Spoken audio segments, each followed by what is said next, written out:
Aux États-Unis, les sénateurs démocrates et républicains ont trouvé un accord concernant le relèvement du plafond de la dette et le financement des services fédéraux.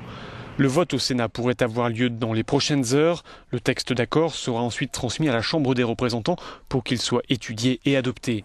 Cela devrait permettre de sortir de la crise budgétaire qui dure depuis des semaines.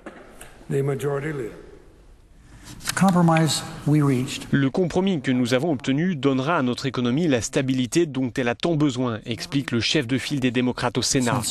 Obtenir un consensus n'est pas chose facile, parfois c'est même très compliqué. Les semaines passées ont vu des clivages très marqués entre les deux camps et cela aurait pu nous mener à la catastrophe.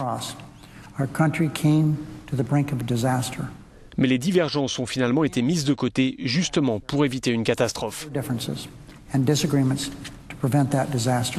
Cet accord de sortie de crise a donc été validé par les républicains du Sénat. Mitch McConnell est le chef de file des sénateurs républicains. Aujourd'hui, nous sommes soulagés d'être parvenus à une solution qui permet au gouvernement fédéral de rouvrir et au plafond de la dette d'être relevé.